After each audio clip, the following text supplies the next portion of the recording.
Breaking news చూస్తున్నాం. Israel Iran మధ్య యుద్ధం పతాక స్థాయికి చేరుకుంది.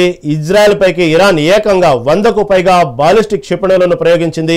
దీంతో టెల్ అవీవ్, హైఫాతో పాటు ఇతర నగరాల్లోని భారీ పేలుళ్ల శబ్దాలు వినిపించాయి. 8 మంది పౌరులు మృతి చెందారని, 300 మందికి పైగా గాయపడ్డారని ఇజ్రాయెల్ ఆరోగ్య శాఖ పేర్కొంది. టెల్ అవీవ్లోని అమెరికా దౌత్య కార్యాలయం సమీపంలోనూ క్షిపణి పడింది. అయితే ఈ ఘటనలో ఎవరికి గాయాలు కాలేదు. ఇరాన్ అధికారిక టీవీ భవనంపై క్షిపణిని ప్రయోగించింది.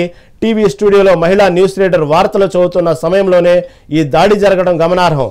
IRIB కార్యాలయం ఉన్న ప్రాంతంలో సహా టెహ్రాన్లోని 3 జిల్లాలను ఖాళీ చేయాలని ఇజ్రాయెల్ సైన్యం ఇరాన్ పౌరులను హెచ్చరించింది.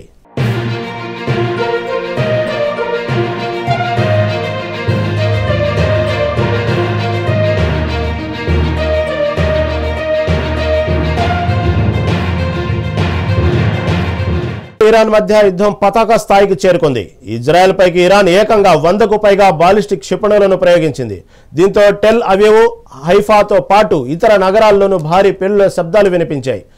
8 మంది పౌరులు మృతి చెందారని, 300 మందికి పైగా గాయపడ్డారని ఇజ్రాయెల్ ఆరోగ్య శాఖ పేర్కొంది.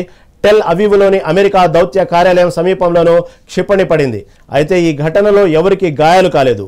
ఇరాన్ అధికారిక టీవీ భవనంపై క్షిపణిని ప్రయోగించింది.